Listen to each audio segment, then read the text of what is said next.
My hope is that by the end of this video, you feel less alone, more grounded in yourself, in your truth, and more empowered to move through this holiday season with clarity, compassion, and self-respect. Because I know how complicated this time of the year can be. And I want you to walk away with tools that actually help you, not just in theory, but in those real-life moments where you feel pulled back into old dynamics. Hi, I'm 𝐃𝐨𝐧'𝐭, psychotherapist and coach, and I help you heal from the impact of growing up with dysfunctional family dynamics and to break generational trauma so that you can finally feel confident, worthy, and free to be yourself. You know, the holidays can have a way of bringing out the best and worst in families.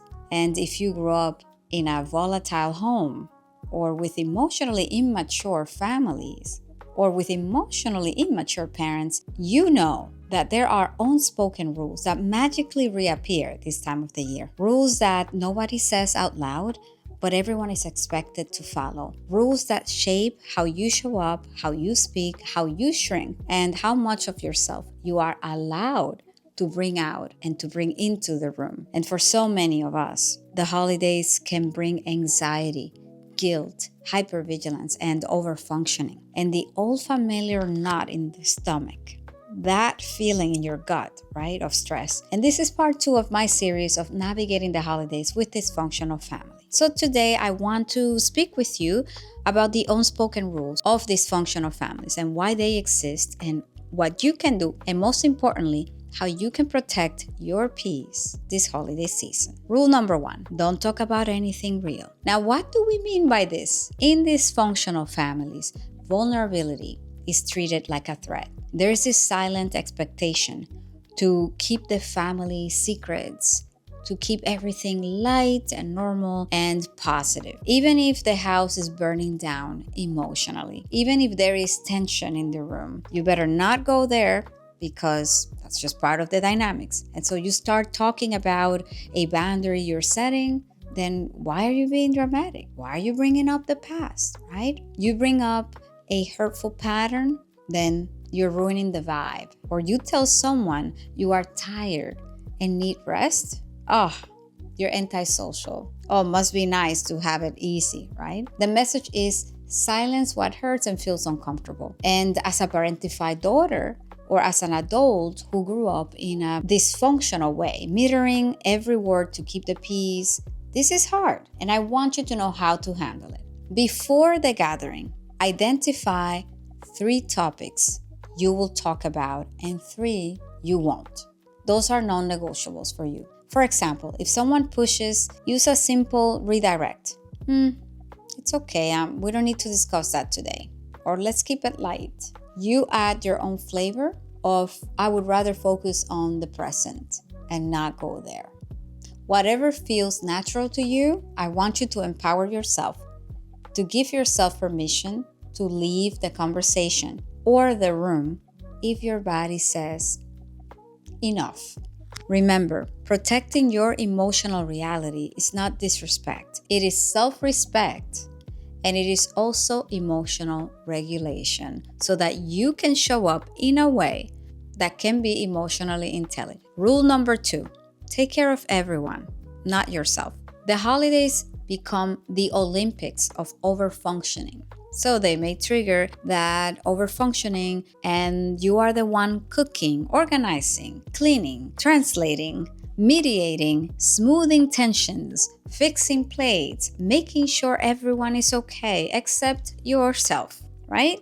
This old role creeps in like a muscle memory, and all of a sudden you feel resentful because everyone is having a good time except you. Because in a dysfunctional family, your worth was tied to how much you could carry. But let me say this gently, just because you were trained to do everything does not mean you are obligated to do everything now. You are in a different position. You are an adult now, and you have agency over your decisions. Now, this is how to handle it. Decide ahead of time what is mine and what is not mine.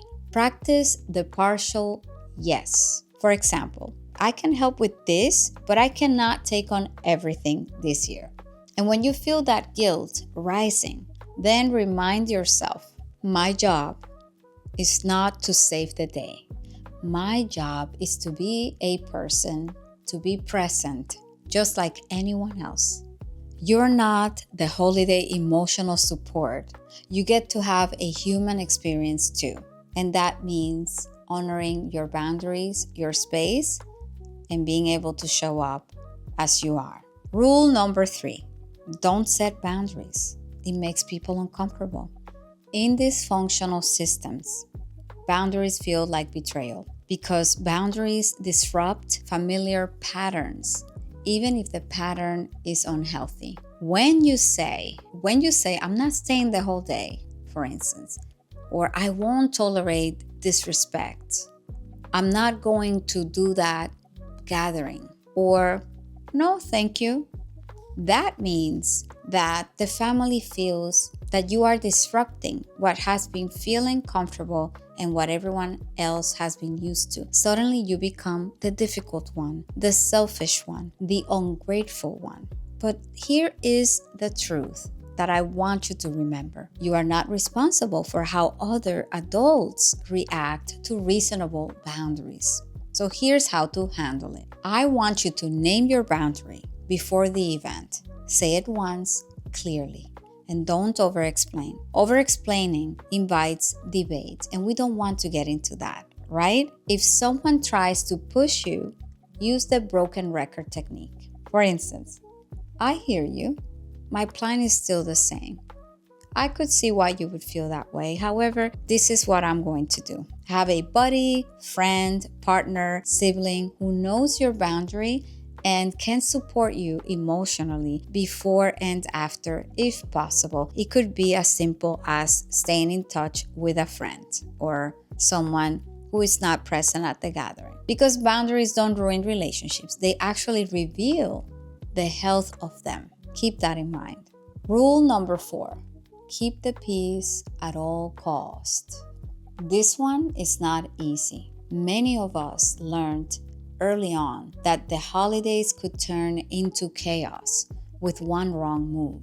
Dad drinks too much, mom gets emotional, siblings argue, all of a sudden an aunt gets defensive, then the energy shifts instantly, or a pressure drop before a storm, and you learned to sense it before anyone else did. So you become the buffer. You become the peacekeeper, the de-escalator. But being the family's emotional fire extinguisher is not your job anymore, and it should not be, ever. Here's how to handle it. Scan your own body cues often. Am I tensing? Am I holding my breath? Am I raising my shoulders? Keep in tune with your body. Give yourself permission to step away. Bathroom break, walk, fresh air. Adopt a mantra that you can repeat internally. A mantra that I can think of is, their emotions are not my responsibility, or I do not have to fix this. I am safe, even if someone else is uncomfortable. You don't have to internalize the household tension this season. Rule number 5, pretend the past didn't happen. And this is a very common one. All of a sudden, it's Christmas or it's the New Year's, and you're supposed to forgive and forget everything.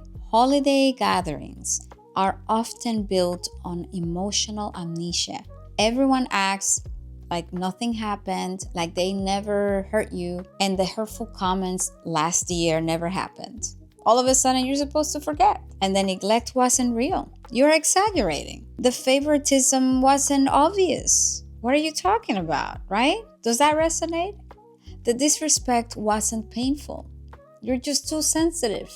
It is a collective performance, and you are expected to smile and go along with it, which is so hard if you're doing this healing and growth work. But pretending the past didn't happen doesn't heal the past. It only keeps you emotionally stuck. So here's how to handle it. Validate your experience privately. What happened, happened.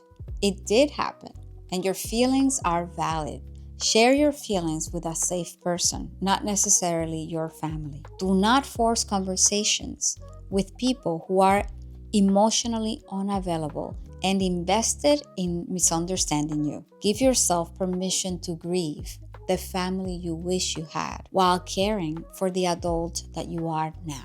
Healing doesn't require confrontation. It requires truth.